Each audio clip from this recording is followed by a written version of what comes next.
this week, remember? Yeah, well, I'm doing all right, brother. How you doing? How you feeling?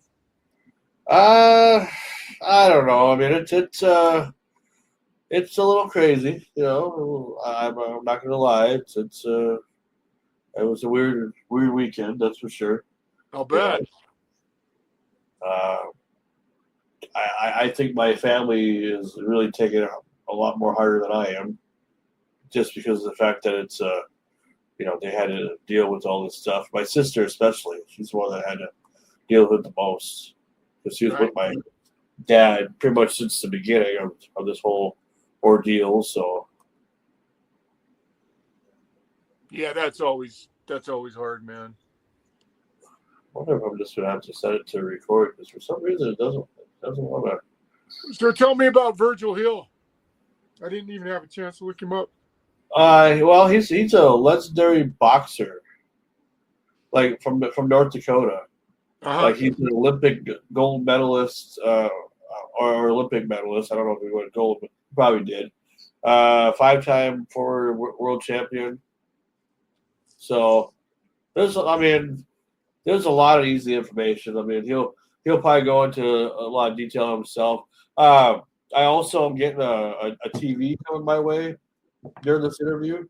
So I got some people from Aaron's coming over to deliver me a TV, and everything just has to happen at the same time. So if I have to scoot for a little bit, I need you to kind of take over the interview. Okay. It shouldn't be too long, but it's like, they're gonna call me or whatever, let me know, what's going, and then when they get here, it should be probably roughly should be about half an hour or maybe about 11:30 my time. Cool. What time are we supposed to do this with him? 11 o'clock. Well, here about 10 minutes. Okay. So, but I wanted to get, just do like a little pre thing, just to get, since it's going to be live, we're going to air this live. So, because I figured this would be a good way to get the crowd involved. All the people that were, sharing their thoughts and prayers and all that stuff, I appreciate that. It really means a lot. But it's just, I mean, I guess that's what you're supposed to say when somebody passes away, right? Because what else can you do? Well, it's what that's what we're all taught to do. I understand what you're saying too, though, because I lost both my parents, and so it's just one of those things that we're all, especially if you've lost your parents. I've lost mine, and I know Yeah. what it feels. I know what it feels like to lose them, and that's what we're all taught to do. I Well, understand. I've said this see, in the past. this was like, for me, I mean, I lost my biological father last year. Uh huh. So now losing my actual father that actually raised me this year, this one hurts more. Yeah. My biological father wasn't really much of my life at all. Well, then that makes it even that much. That makes it even that much tougher, doesn't it? Right? Yeah, yeah. Anyway, go ahead. Say what you were saying. You've had the double whammy. Yeah, I did. But anyway, go ahead and say what you were going to say. I had to be doing It's just one of the things I've always said is that it's one of those things that when you lose your parents and you lose your family, somebody said this to me once: is you've never felt like such an orphan as when you lose your parents, and I accepted that sentiment for me because I was really close to my parents. In fact, they lived with me when they both passed. So I took care of them until their death. So I get that, man. I was really close with my mother, and and so it was one of those things that when you lose your parents, man, it's not easy. Well, and the thing about it's like, even though this weekend was tough, I'm not going to lie that it wasn't, but like the fact that I kind of made peace with it here, when I saw him the last time. See, my plan was, since I'm still planning on going to Grand Forks here this afternoon for the actual show. My plan originally was I was going to go see him, because Right. he was doing all right and everything. And then all of a sudden, what's the fucked up deal about it is the fact that he decided, or somebody told him, a doctor or somebody, because he was having some kidney problems. Of course, he's always had, his kidneys have been hurting since the beginning. Right, but, right. Like he was doing very well. Like they thought he was like doing good enough to where, he could have solid food. He could do a lot of things that he couldn't do before. But he's coming back. Started getting to normal, and then all of a sudden he said, just because he said his kidneys still kind of hurted a little bit, and I do believe it's just because of all the medication and crap that they gave him. The thing about it is like somebody suggested dialysis, and he didn't know really what to do, and nobody was around when he agreed to do it. He asked my sister if he should do it, and she just said, "You got to do what you feel is best for you. I can't tell you what to do, because I'm not going through what you're going through." Right. And right. without a hesitation, he signed papers saying that he was going to go along with it, not knowing what it was or anything. And after the first round, he went to cardiac arrest a few hours later and died at 1 o'clock in the morning on Saturday morning, right after I got done with work. My sister wanted me to come to Grand Forks. Was his kidney function that bad that he had to go on dialysis? That doesn't even. I don't think it was. Because he was doing fine. I think he just was suffering a little bit of pain just because of the fact that he was just hurt. Because he was, he had all these medicines and stuff. He was poked and pried, and he looked like he got beat up pretty much. All these marks on his hands. You know how you get all these marks on your hands when you get shots and all that stuff. And I'm dealing with that right now, my friend. So it scares the shit out of me. Are you kidding me? I'm fucking dealing with the exact same thing. I'm diabetic. So you know exactly what I'm talking about. I know exactly. I just went and got my blood taken yesterday, and it was like, Jesus fucking Christ! Can you guys not? I mean, it took them fucking 3 times to get the blood out of me, and it gets discouraging, man. Oh yeah. And the thing about it, what I don't understand, what pisses me off about all this stuff is that, they assume that he needed dialysis, but they just updated the hospital, right? Where they made it to where we're at Antique Man, because he's here. He really got it upside down, dude. Antique Man, you're upside down. He's driving sideways. Yeah. You're upside down there, brother. It's just getting to be a real fucking hassle being 73. Hey, be grateful that you lived that long, man. I tell you. And I'm not just saying that just because of what's happening. I'm saying it just because. Anyway, hello. Yeah. hello. No, what was I going to say? They just made the hospital, like, they updated it. Grand Forks. What's up, Eric?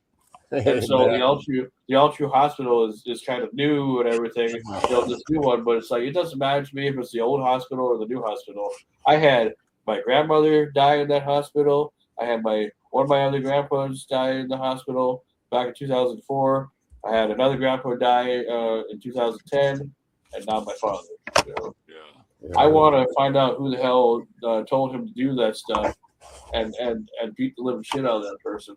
And also send them to jail and press charges, because I don't think it's right that they're allowed to do this to people.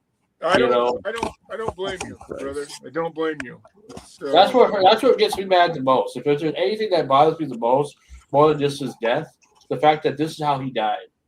It wasn't because of his alcoholism. It wasn't because of him chewing tobacco all these years. It wasn't because of all the stress he put on himself, over the course of time. And everything else, and all the other stuff that he was going through. This is what killed him. Yeah,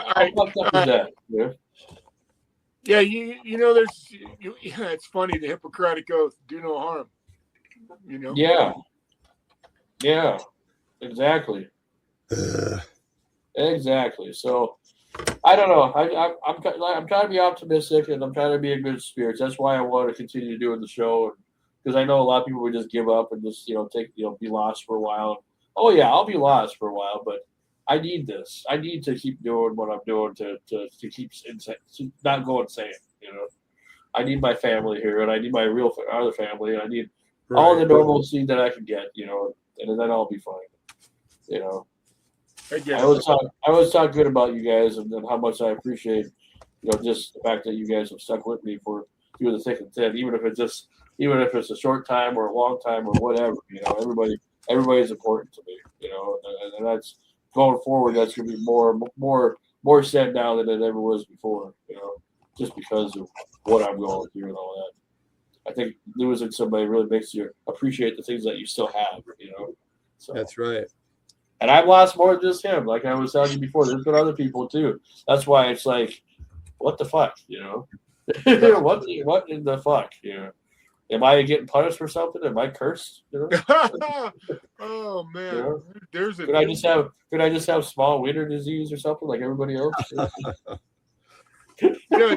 It's funny, man. I completely and utterly understand that one right there. You know, it's that when bad shit happens to you, you can't help but go, wow, what did I do to deserve this, man? What the fuck?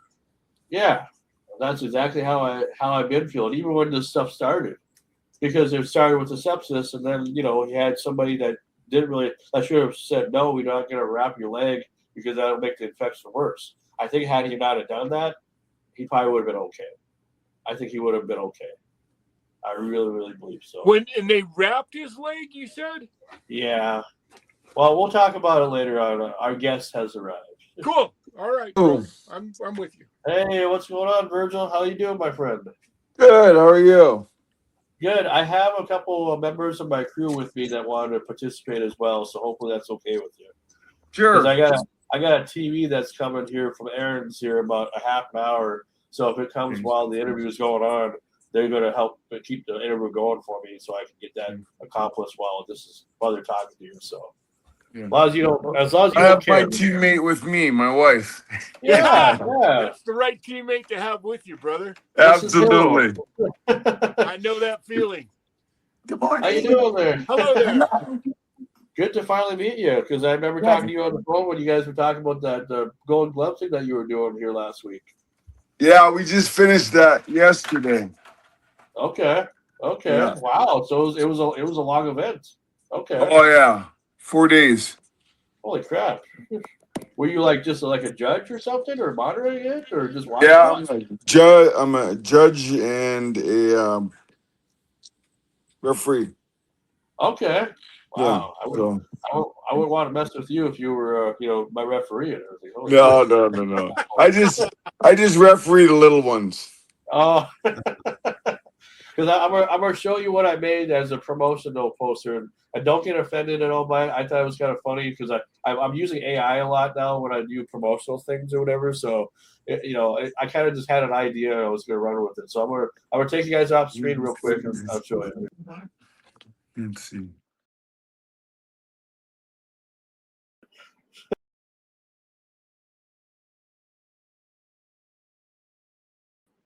Old head. Well, I don't know. AI just went with it. AI is not good at that. Well, yeah, I was gonna say. I mean, did you find hair most of your career? Did you? I mean, you were never, or did you go bald at one time? No, there was one time that it was really short. Okay. When I fought, oh god, I can't remember. I had to get your age right because they put you at they made you younger than you were. I want to make sure if I was going to do a tail of the tape, I wanted the correct way. I was trying to go for an old school HBO boxing vibe. Okay. Well, anyway, we are so honored to have you on here, Virgil. Man, I tell you. Thank you for having me. I really appreciate it. I don't know if you realize how big of a deal you are when it comes to especially around this area here. I'm from northern Minnesota, but I'm really close to Grand Forks and everything. And people talk about you a lot. Because everything you've accomplished in your career. And we're honored to have you on Renegade Radio. This is definitely a big interview. Minnesota was a big part of my my career. I qualified for the Golden Gloves, and that's what got me into the Olympics. It was through Minneapolis. Okay. Our regional You're this, what was it, like a big event or whatever, like whoever It was won regionals, Okay. tournament. If you won the regionals, you went on to the nationals. Right. Yes, and then at the president of the Golden Gloves was from Minneapolis, and I forget his name. John Brown. Huh? John Brown. So you were about 20? No, it wasn't John Brown. Virgil, you were about 20 when that? Or No. I was 18. 18, okay. Yeah. And what part of North Dakota are you from? I'm from Fargo, but I'm living in Texas now. Oh, you're like me. Yeah. I'm from Grand Forks, but I live in California. And A little bit warmer. it's, Yeah. 32, it's 32 here today, and everybody's complaining about it. But Oh, Yeah, just it tell was- them to watch the news and look at Chicago. yeah, right. What part of You know, California do you live in, Virgil? Southern California, Santa Clarita. Ah, Yeah. So so I'm trying to. I've looked about your beginnings. Why don't you tell us how did you get started in boxing? I mean, because I'd like to know. There's not a lot about your beginnings and your history. What got you into this? well, we lived on a farm, and I saw some Golden Glove boxing on TV. And I asked my dad if we ever moved to the city, and the city was Grand Forks. Could I box? He said, yeah. And I was 8 years old and actually moved to Grand Forks. And he came home from work and said, do you still want to box? And I said, yes. Took me down to the local gym. Bang, zoom. The Wow. rest is history. Yeah. Now, I didn't just box, but I played, like all, upper Midwest kids, November, you play football, or, when school starts, you play football. Then winter comes, I wrestled. And Wow. then spring comes, you run track, and summer comes, you play baseball. Nice. Yeah. So tell us about the successful journey then. So if you did all those sports, at what point did you realize that, okay, I'm not going to wrestle, I'm not going to play football, I'm going to devote myself to boxing? When did that happen for you? My senior year of football, when I actually, said, I'm 165 pounds running back. They're 400-pound linemen. I don't think I have it wasn't like I was blazingly fast either. I was like an average 4'9", 4'8", 40 guy. So it wasn't, but it was good enough for where I grew up, where I lived and stuff like that. So then had you been successful then as a boxer up until then? I mean, did you win the Golden Gloves? Did you? Did you disappear? Oh, Oh, there you go. so There you go. You're back. You were having some connection issues or something, We right? lost you there for a second, my friend. it's my wife's new phone. Oh, Yeah. oh yeah. iPhone or Android? iPhone. No, iPhone. Oh, of course. But Yeah, blame I the didn't iPhone. really, it wasn't until I moved to Williston, North Dakota. Their boxing team there, their club and stuff, they had a little more money and stuff, and they were able to give us more exposure, to bigger fights and stuff like that. So when I went to the Nationals, when I was 18, I was prepared. Okay.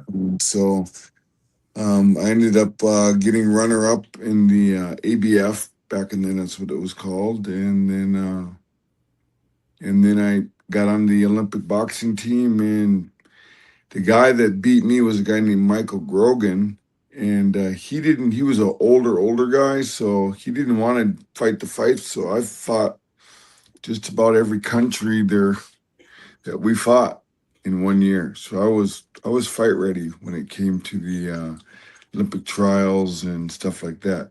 But I still went through the Golden Gloves. Sure. Cool. Yeah. So what was your primary weight class then? Did you fight in?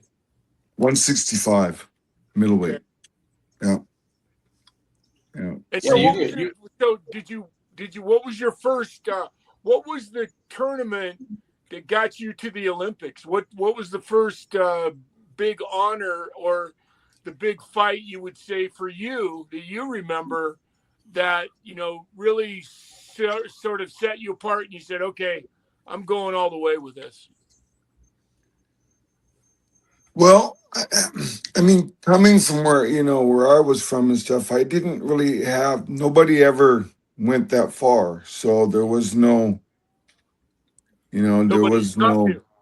yeah, there was no prepper, like I just kind of, went, figured it out as I went Sure. because there was nobody to ask, Right. So a lot of it, I didn't even know that the natural transition from amateur boxing was to turn, after the Olympics was to turn pro. Somebody had to tell me that. Wow. Nobody did it.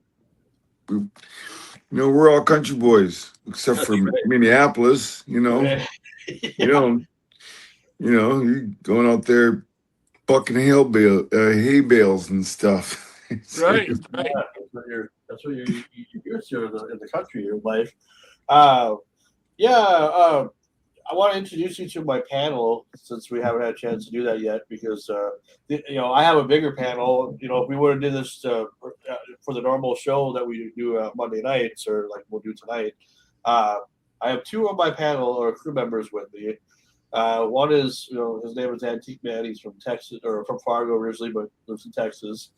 And the other is Max Payne, and Max Payne is also a former athlete.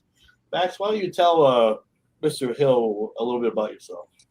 So I was an amateur wrestler put myself through college on an amateur wrestling scholarship. And then, of course, since I was that 400-pound guy that you were facing on the other side, I didn't play football, I wrestled. So I went on and became a professional wrestler. So I was a professional wrestler for about 12 years. So I did that, as well. So, when you brought up the wrestling thing, that doesn't seem illogical. How did you do as a wrestler? I'll be right back. I was a better wrestler than I was a boxer. So you just decided, so what made you decide boxing instead of wrestling? Well, high school. When you get to 12th grade, then you go to university. Right. That's a whole other thing. So you didn't want to go to the university? I did, but at that point I had to choose. Right. And I went further in boxing, winning the nationals, and then I got on the Olympic team, and so I got to go to Russia and Cuba and all those places. Oh, nice. Yeah. So it was the traveling that. So once you won like the national. So tell us about your journey to getting to the Olympics. The political part or the physical part? Whatever part you want to tell us, my friend. I'd love to hear them both. So you go ahead with whatever the part that's going to make you the happiest. Well, I mean, it all made me happy. I mean, the natural transition to you gotta strive to be the best. You want to be the best. You want to be the best at what you're doing, and so that's always been my goal, and it's the way that we grow up. I mean, we're used to from where where we live. You got to shovel snow even right now. Lord, Yeah, it's like 2 degrees right now in northern Minnesota. Jesus, yeah, but just getting up and going outside is a process That's right. that everybody else does not have, Right. and you learn that. It was before you had snow machines and stuff like that. You had to go out and shovel the driveway and the sidewalk and stuff. It was a whole it's a whole process of things during the winter. Just changing of clothes. Oh, Yeah, they don't You sell know. snow shovels in Santa Clarita. Well, if they do, it's for something else. Leaves. Yeah, but I don't know. I tried. It's just always being there and not winning it. You know what I mean? Like I would make it to the quarterfinals, or and then losing, and then having to sit and watch everybody else fight. That's a torture. Yeah. It was for me. Yeah. To watch everybody. Hungry for it. You really want, your goal is you want to beat everybody. Right. Well, of course, yeah. But I didn't know what the next process to that was, in winning it. And then they were able to. I was able to go to the Olympic Training Center in Colorado Springs. Not that really nice training center that they have now, with swimming pools and all this and that. It was a whole different. Different It was a world. whole different thing. Yeah. Yeah. It was probably like I don't know, Max, when you were in WCW, did you do the power plant at all? Was it kind of similar to that? Remember the power plant that they had? Yeah, that was the. You're talking about the top of the line version of the. Yeah. Well, that it's top of the line now, but it wasn't. It might have been top of the line back then, but I didn't know. Yeah, but there's something about going to those.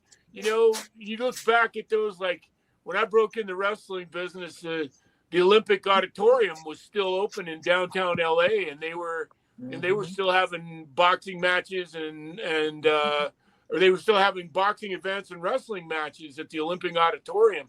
Well, now it's long gone, but there's something, that's that kind of nostalgia that, when you're somebody like yourself, that you look back on that with a certain sense of pride because you came up the hard way.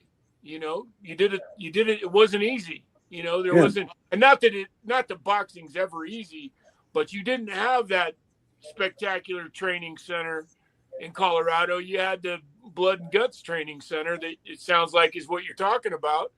Well, I mean, yes, exactly. You didn't have that expensive training center anywhere. We had a heavy bag and a ring that was wall to wall. Right. If you got too close to the ropes and you got punched, your head hit the wall. No, and those were days that then it wasn't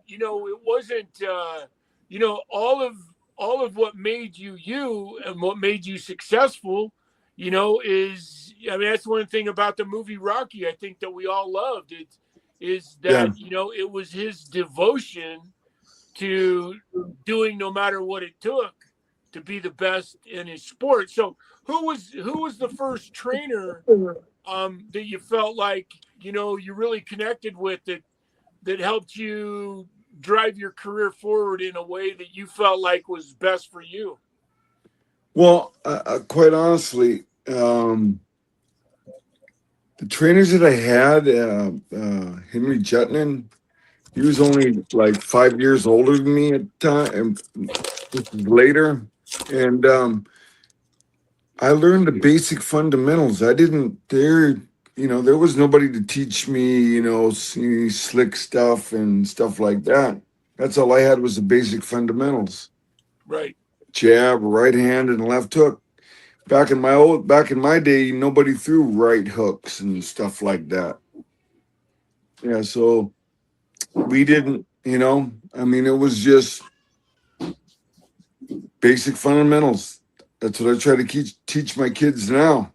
Sure. if they'd stay off the internet. That's the hard Oh, part, right? oh, Keeping them God. off I of understand you social have a media. daughter in bobsledding Olympics. Huh? Your daughter, you have a daughter in bobsledding. Yeah. When I was talking about that, I meant my fighters, not my kid. I understand. Yeah. Okay. Yeah, I had my daughter made the Olympics for bobsledding. She got Yeah. 5th. That's great. Nice. Yeah. And we got a chance to go to Italy, the whole family and stuff like that. Yeah. Oh, so that recently Yeah. just happened. Like that happened this year. Yeah, this Oh, wow. Okay. about Just a couple a weeks month ago, Yeah. February. Oh no, yeah, Yeah. I was just saying about what your daughter being in the Olympics, not the. Yeah. I knew about the Olympics happening, but Yeah. we're all Yeah. about. Let me tell you, they were not prepared. We had to walk up a mountain, and I had all my grandbabies. Oh boy. There was no ropes and all that. You walked up. It took an hour and a half just to get up. Or no, it was a mile and a half. Excuse me. It was a mile and a half. It felt like an hour and a half. That's crazy. It would because take me an hour and a half to hike a mile and a half. Oh I'll tell my you God! that right now. Look, I loved it, and I'm glad that I was there and stuff like that. I would have saw more on TV. All I got to do was see her helmet zip by, and that was it. yeah. It's so That's what I mean, though. It's like Ooh. because I was watching the Olympics too, and I was very impressed by not just with the hockey stuff, but like every person that was doing stuff over there, and like the ski jumps and everything, and then the where you have to hit the poles and everything, and seeing some people not achieve that and they get eliminated, and oh man, I tell you, yeah, that great stuff. If I got a chance to see it, it would have been nice to see that in person. Oh sure. But I was busy walking up a hill. Well, because your name, you are on the hill, so you are Virgil. Yeah. So you have to Well, do it. let me rephrase that. Mountain. Mountain. Yeah. Not Virgil Mountain is Virgil Hill. Did you get to Yeah. see any other events, Virgil? No. That was an all-day affair. You couldn't drive in. You had to take buses and all kinds of crazy. They weren't prepared. So it's just like what you saw on TV, kind of, when there are different sections of the country or of the area, basically. Every event has a different part or whatever. Yeah. Okay. Yeah. And all you But saw was her helmet flash by about. Yeah. That was flat that and carrying babies up hills. Yeah. Yeah. It was fun. What was worse, going up the hill or down the hill? Or did you have somebody else going down the hill? Yeah. You already know. Down the hill. Yeah. I'm sure. Have you got good knees? Wonderful experience. She for 2 years she's been in the bobsled straight, and she really worked hard and did some really impressive things, and she's gonna stay in it. She wants to medal. That's her big thing. And yeah, When it What comes is to she the on a whole, 4-man team or a 2-man team or what she do? she's on a 2-bob. 2-bob. Nice. when it comes to the get invited to be a part of the Olympics, like when you have a family member, do they like invite you to be a part of it, or do you have to pay your own way and everything? I'm guessing. Oh, yeah. you have to pay your own way. Okay. No. I wasn't sure because even like for the hockey teams and stuff, it seems like there's a lot of people there and all that. So it's just like I didn't know if they all got invited or if they had to pay their own way or I don't know about maybe for them they do, but not yeah. Okay, but you had to pay anyway. So Well, Yes. we had to pay, and then we had to pay. well, hey, but it was worth it for the experience. I mean, It was. But okay, then for you, then when you were in the Olympics yourself, that was different. Then I suppose that was like you made it to the Olympics, so you may have gotten invited where you didn't have to pay to get in, or did you still have to pay to be a part of it? Back when you were No, not as an athlete. I didn't. Of course. Yeah. I mean, boxing just comes down to you win, you move forward. You lose, you're out. Okay. Period. Okay. And so I ended up fighting Michael Nunn for my entry. to the Olympics. That's Yeah. crazy. I'm Yeah. And you back won there. a, won Only a interview silver one. medal in the Olympics. I did. I was mad. I thought I got a little cheated there, but you know, sometimes you got to fight harder than you think that you fought, and at that time, the market was just full of. We had 9 gold medals, one silver, 1 bronze, and then one of the kids didn't medal, Robert Shannon. And that's So, the '84 Olympics in LA, right? LA, yep. So you you had the nickname Quicksilver. Mm-hmm. How'd you get that? My dad. I was trying to figure out a name, you know, when I turned pro, and then I thought, well, you know, Sugar Ray Leonard.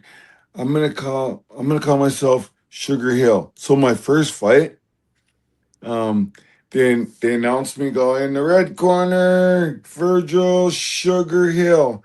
Did not sound right on the sugar part. Yeah, right. Yeah, it was not right. My dad said, you got to change that.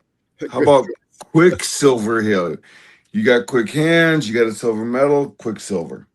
Ah, Yeah. nice. Makes sense. Yeah. That makes sense. Sugar Hill, I don't think would have, you know, I'd be doing a lot more fighting than in the ring. Well, you would have On the you would have been outside. able to be a Pink boxers. you would have been able to be a Pink spokesperson. boxers. Yeah. Yeah. You Hey. probably would end up being a spokesperson for Crystal Sugar then if that was a you know. Well, it could have been a good thing then. You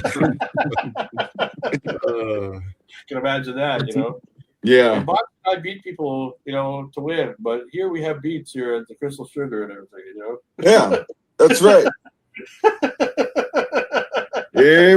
Every year. Yeah, we keep beating, just like I do in the ring, you know. Trying to do your promo for you. So you had a pretty powerful beginning career. Just reading some of your stats, you had 18 straight fights before you turned pro. Is that right? And then you fought a guy from Trinidad. Is that right? Is that Wikipedia? Tell us. I had 300 amateur fights. Unbelievably, you know, coming out of North Dakota, I had 300 amateur fights. Wow. Yeah. Jeez. Well, the way it listed is it says after 18 straight wins, then did they give you the opportunity to be a part of the WBA, or how did that happen for you? Yeah, they didn't give anything. No, yeah. For my language, you were No. I'm just being funny. I'm sorry. No. Yeah. 18 fights before you fought. I had 18 fights before I fought for the world title. It was my 19th pro fight when I fought, and then I fought Tommy Hearns and lost it my 30th, I believe, something like that. I don't know. I can't remember Well, that. But that's still a record to be proud of. Remember, regardless of it. Oh, hell think yeah. about everything that you've accomplished in your life, and I'm sure you think about it all the time. But it's like, that's legendary status. I mean, you're already in some Hall of Fames and stuff, and people, like I said, you know, when I told people that I was going to be doing this interview with you, first of all, they didn't believe it at first because, yeah, right, Virgil Hill's going to come on your show. Yeah, who are you? No. You know, I mean, when they say that to me, but it's like, no, he's literally coming on the show, and you know, it's kind of a big deal, you know, because he's anybody from the Midwest that calls me or whatever, I make it a point to. Good for you, man. Yeah, no, I appreciate that. Because my friend John Roberts, he said he knew you too. He did like one of your, he was your ring announcer, I believe, for one of your fights locally a while back ago. So because I asked him, I said, do you remember Virgil Hill? Because he was the one that brought you up in conversation, you know, last week when we were during the actual show. And I thought, well, I want to see, because this is they're celebrating 6 years of Grand Forks Best Source as of this week. It was 6 years ago during the pandemic, when the pandemic started, before everybody knew that there was a pandemic. That's when they started their video podcast company, and they're located in the Grand Cities Mall on South Washington, where Kmart used to be. Huh. So I don't know the last time you've been to Grand Forks, but it's not the Columbia Mall; it's the other mall. No. Because the Columbia Mall has kind of Luckily- been bye-bye, you know. Yeah. There's nothing there anymore. Yeah. Luckily, we had two malls. Yeah, well, I mean, what, Two in your malls, career- two stores, two gas stations. Yeah. yeah. Well, in your career, when you did make it big, I mean, how often did you make appearances in Grand Forks and stuff like autograph my- signings or whatever? I had family. I have family in North Dakota. You know, Yeah. my brothers and some couple of my sisters and stuff like that. So Okay. yeah, but you know, I got a family. They got a family. Some live in Missouri. Some live in North Dakota. I live in California. You know, Yeah. Sure. Sure. Yeah. And everybody's difference, busy with everybody's busy with life. That's right. Yeah, right. Yeah. So Yeah. So I got now- a question. Oh, yeah. Go ahead, Max. Go ahead. I got a question for you. So, in 1985, I believe I just graduated from college and had moved to LA to seek fame and fortune myself. And I worked in television and film. I'd worked as in a professional in a television station. So one of my first jobs in LA was working running cameras and handheld cameras and stuff like that.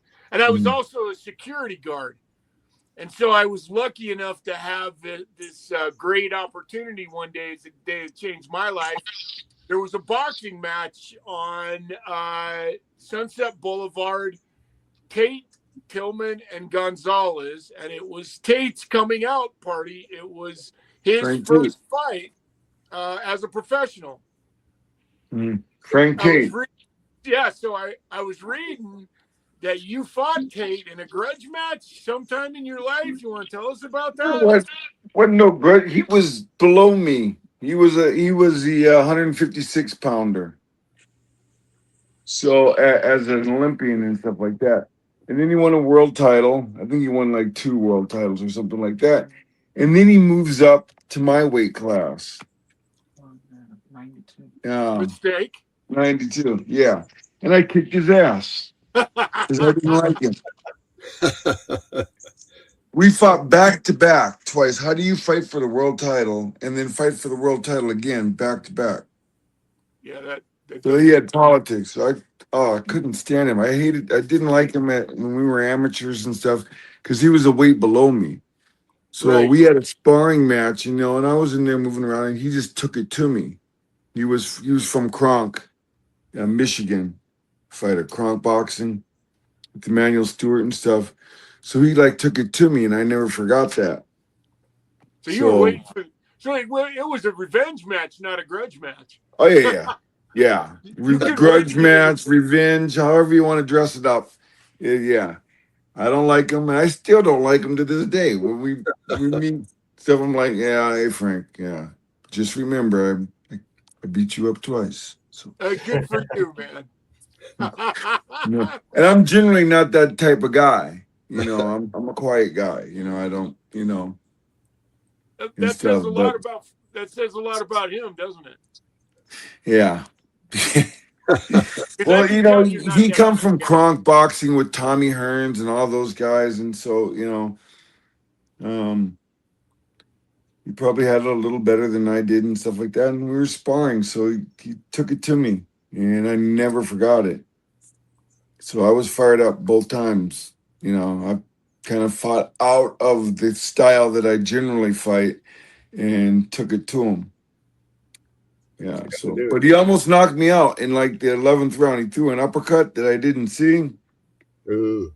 And all I remember is waking up on the way, almost on the way down, and I popped back up. And he had hit me in the jaw and slammed my mouth together, and I busted all these teeth back here. Oh no! So I had to go one more round and stuff. I was so mad. Oh, I'll bet. yeah. That's awesome. But yeah. So every time I see him when we go to some of these functions and stuff like that, I just look at him. He never says a word to me. I just look at him. Hi, Frank. How you doing? You good? All right. How's the kisses there? You want a hug? You don't want a hug? Okay. All right. Still feeling it. Yeah, I knew I had to ask about. I knew I had to ask about Tate. I knew that was a sore subject with you, man. Yeah, I have him and I, ever since that one time. I was like, is it, yeah. But we're both Olympians, so there's nothing to prove other than you got to do what you do and I got to do what I do. Right. But he wanted, I guess, to make a different type of statement, and he did. Without being just and I'm not asking about details here at all. When I ask this, did you make a good living being a boxer enough to carry you through for your life? Did it? Well, I mean, again, so after high school and stuff, I didn't go to college and stuff like that. My college was USA Boxing, right? And so you need someone to teach you how to manage money and stuff like that. No, I don't live a lavish life. I have a boxing gym. I'm getting ready to open up another gym up in Florida and stuff like that. So, and my wife is a track and field coach and also a boxing promoter. So we still promote shows and stuff. So I made a really good living in boxing. Some of the stuff I didn't invest, because when you're 18, 19 years old and you're making, now we don't make the kind of money that they're making now. Right. Sure. Yeah. Yeah. I mean, in my whole career, I probably made, a few $1 million, probably more than a few $1 million and stuff. But, yeah, but never any really, really big, like they're making $30 million and stuff like that. Where I made $1.5 million with Tommy Hearns, and but everybody thinks, well, $1.5 million, oh, you gotta be living good. I go, 40% of that, poof, government takes. Yeah, you had to pay a huge percentage of that out immediately, didn't you? Well, you have 33 1/3% management. You got 10% trainer. You got 5% over here. So if you get back 40% of your money, do the numbers. Oh yeah. Then you're in the upper tax. Then you're in a nice upper tax bracket where no one teaches you how to, what to do with your money and stuff like that, and you just straight pay 40% off the top of that. Yeah. I was just gonna say, then you got to add taxes to that. Yeah, there you go. So here's my question then. Yes. That just leads to my next question. So it sounds to me like, though, you made enough money that you were fortunate enough that you could stay in the boxing business, teaching and doing what you're doing now, without having to go back out into the real world, so to speak, and earn, work at a car wash or whatever, God forbid. Well, yeah, no, I mean, if you want car wash, you still have to work it. No. That's of course. I'm just playing with you. No, I know you are, man. That's all. I just am happy to see that the boxing business, that you were, one of the few that was smart enough, and probably your better half helped you through those times to manage your money, so that you made sure that you got something to keep you afloat the rest of your life. Well, managing money was not my thing, and my wife, I remember her saying, she goes, "You just take 10%," because Denise and I met in the Olympics. Wow! So you guys have been together. Yeah, so she was a sprinter and stuff like that. We met in the cafeteria. She was hitting on me. She was. I was a shy North Dakota kid, I have a feeling she might have a bit of a different story. Oh yeah, but it's not true. It's not true. Now you're eating a banana and she wanted part of that, I guess. Yeah. Something like that, Yeah. I don't know. You better leave that alone. Yeah. Yeah. Some things best left unsaid. Yes. Yeah. I give you a small taste of what we were like on the actual Renegade radio program. We kind of go adulty a little bit sometimes. But, that's just because we are adults and everything. I'm the youngest of everybody. Anyway, when it comes to just, I suppose you do a lot of like talks and stuff and speeches and stuff around like when people like at schools and stuff and whatever. And, I've done that. Yeah. When people ask and stuff, I'm not. I'm going, hey, my name is Virgil Hill, and I went to the Olympics, and I've won 5 world titles, and I'm a Hall of Famer, and blah, blah, blah. Yeah. I'm better than you, and you know it. That's right. Oh, gosh, I run every day, and I work out every day, and stuff like that, and if you want to get a little bit, you can get some. That's right. That's right. I'm not that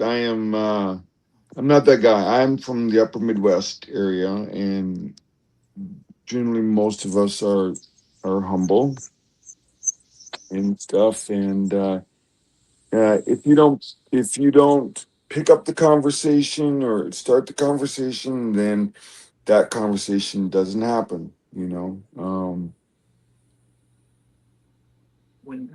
I winning the medals, winning the world titles and stuff is what you're supposed to do. So my dad went to work every day. Nobody patted him on the back. He went to work every day, moonlight jobs and stuff like that. And nobody patted him on the back. Like, hey, good job picking up that extra this and that and stuff. So, so it's what you're supposed to do. If you're gonna box, you want to be a world champion.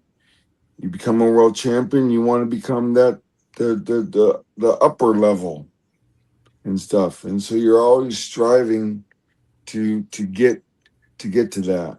And I don't think that I've done anything more or less than anybody else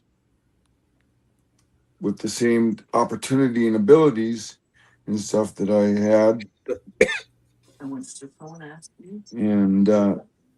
And if someone, like my wife said, if someone asks me to do something, I'll do it as long as it's not, harmful. Well, it seems like you've had a pretty good life because we don't hear anything negative about you on TMZ, like everybody else. So if you do have a drinking problem or anything like that, we know about it. North Dakota, everybody has a drinking problem.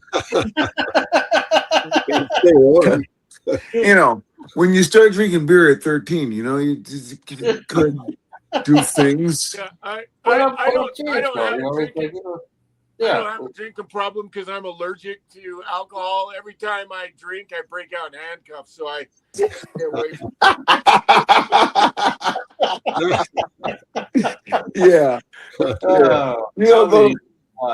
that's German and Norwegian area. Yeah. Sure. Yeah, you drinking snobs. But what I'm saying though is just the fact that nobody's we haven't heard any negative reports. And if we have, I don't remember of it. Yeah. Well, believe me, I've had moments and stuff, but luckily, you're able. Self-pity is not good. Yeah, you've got something that helps you mediate that. Standing just off camera. Yeah. No. Are you having another one? Oh my God! Nobody wants to hear that. See, I knew that, man. Hey, let me ask you a question. So somewhere in that mind of yours, you got a famous favorite fight that you look back at and you go, Oh yeah, that's the one. When I got out of the ring, I went, yeah, I'm there. What fight did that for you, Virgil? I There isn't one. all the fights that I lost. Oh You goodness. know, Tommy Hearns, Roy, a couple other guys and stuff like that. They're the ones that hurt the most.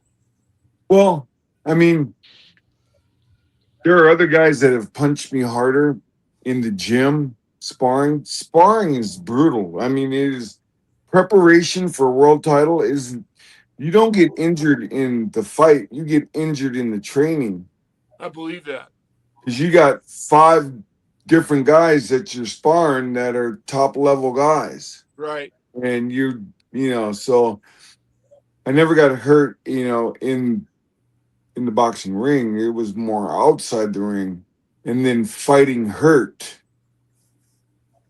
That's what the stuff that people don't know. But as far as I don't there's not they're all of them when you fight for a world title are at a high level. So it's hard for me to distinguish one from the other just because it's the same type of feeling. I get that. The intensity, Yeah. that I don't have that particular one. Now there are guys that have bigger names, that make the event a bigger event. Tommy Hearns, Roy Jones Jr., Henry Mask, those guys. We got 80 million people watching and stuff, or Right. stuff like that. But as far as the mental aspect of it, same for me. Nice. Preparation and stuff, drive, all that. Relatively. So what do you want? Like, what's like your goal when you get done with all this, and you decide that you're finally going to retire and everything, if you do or whatever. Some people don't, but if you do, if you decide that this is all life has offered me, and I'm happy with everything.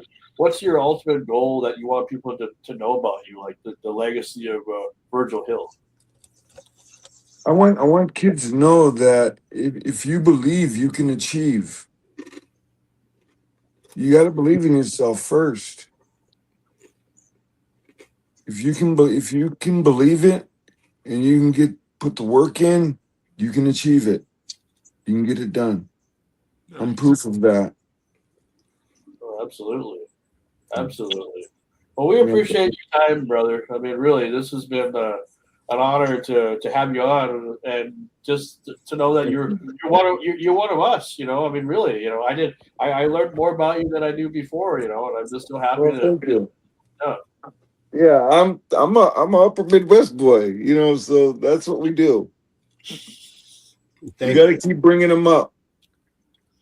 So, you got any advice for our Renegade Radio viewers at all? That to keep them watching our content at all. Right? Yeah. Keep believing. Keep watching. Keep moving forward. Absolutely. All right, man. Well, Very well, nice. thank Thank you guys so much. This has probably been one of the best interviews I've ever had. Thanks for Virgil, being Well, here. we try to make it we try to make it as comfortable as we can, because we're not the big wigs. We're not the people we have to have a commercial every 5 minutes or whatever and all that You stuff. guys are big wigs. They just don't know it yet. You're the Right. man, That's right. brother. Thank you so much. Yeah. Your kindness and your lovely wife, man. Thank you so much. Absolutely. Yeah. Thanks to You your guys, wife. you guys were amazing, and I really Thank you. All right. Well, we Hopefully appreciate it. someday I get to meet you guys in person. that would be great. Well, If I ever Yeah. see you out there, I will come and look you up and say, hey, remember me? I gave you a bunch of shit on an interview. Yeah. I remember that voice. Bobby Mikey. if you want to watch his matches, you can go on YouTube, and he's a former WCW wrestler, Max Payne. So I'm gonna look. So I'm already. As soon as I get off the phone, ping. all right, all right, brother. We appreciate you, and thanks. All right. God bless. Nice talking to you. All right. All right. Bye bye. When it comes to podcasts and social media, stick with the best. Grand Forks' best source. Keep up to date with local happenings and news, interviews with city leaders, athletes, nonprofits, and of course, lots of feel-good stories. You know, Grand Forks' best source is a great way to advertise your business or events with the most economical ad packages available. And contact us to find out how you can have your own podcast with the best studio in the area. Check out Grand Forks' best source on your favorite social media app. Grand Forks' best source, the Forks' best local podcast. Call 701-213-0863 or online at gfbestsource.com. We love the Forks. Grand Forks' best source, giving the Forks their identity again.